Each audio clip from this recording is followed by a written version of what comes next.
Yung sa atin po, no, of course, this is with all due respect to Representative De Lima. I have the utmost respect for her, so I did not mean to offend her at all. Ang sa atin lang po sa defense, no, it's just that nagkaroon na rin ng ruling, nagkaroon na kasi ng isang pagkakataon na nagkaroon ng opening statement ang prosecution, and in a way, nagkakaroon po kasi ng tinatawag nating conclusions of law.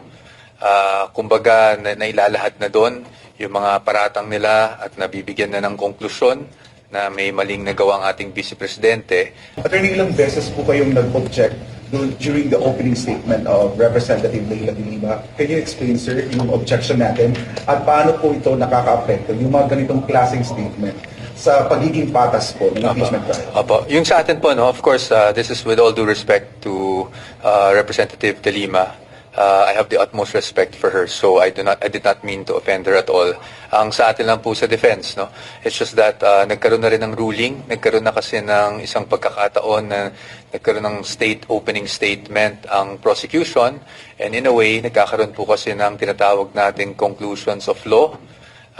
Kumbaga, nailalahat na doon yung mga paratang nila at nabibigyan na ng konklusyon na may maling nagawa ang ating Vice Presidente, at sa pananaw ng defense, dapat yun ay, kumbaga, sa kanila pinapatunayan nila through their witnesses and not through statements. Kaya po, we really recorded our objection to such statements, at nagpapasalamat naman po tayo sa patience rin ni Representative De Lima, at nagpapasalamat din tayo sa ating presiding officer, at nakita naman niya yung point natin.